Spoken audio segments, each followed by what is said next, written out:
pozdravljeni tudi v mojem imenu. Dejansko je bila patrulja PP Cerknica obveščena, da je prišlo do požara v industrijski coni pod Skrajnik.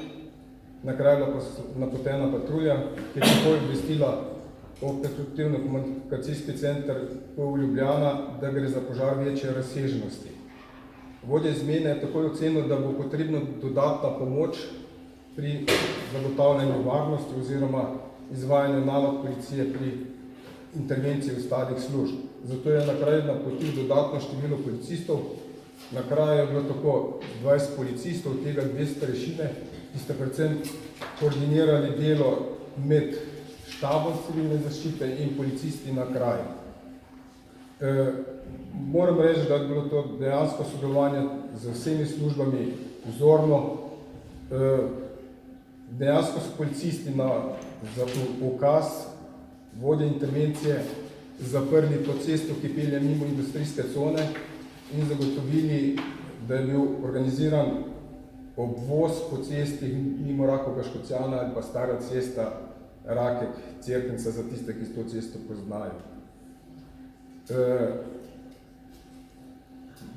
Tudi na zahtevo oziroma predlog vodje intervencije je bil evakuirana bencinska črpalka na Rakeku. Policisti so celo noč in so trenutno še vedno na kraju, varujejo predvsem to, da te nepovabljene osebe čim manj ovirajo delo preiskovalcev.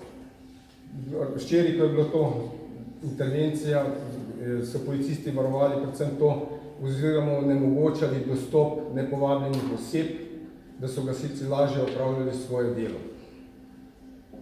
Pri tem varovanju in to so 3 policisti čutili dejansko pekočino v očeh in grlu, zato jim je bila nudena oziroma so bili pregledani v zdravstvenem domu Cerknica, ker niso ugotovili nobenih posebnosti.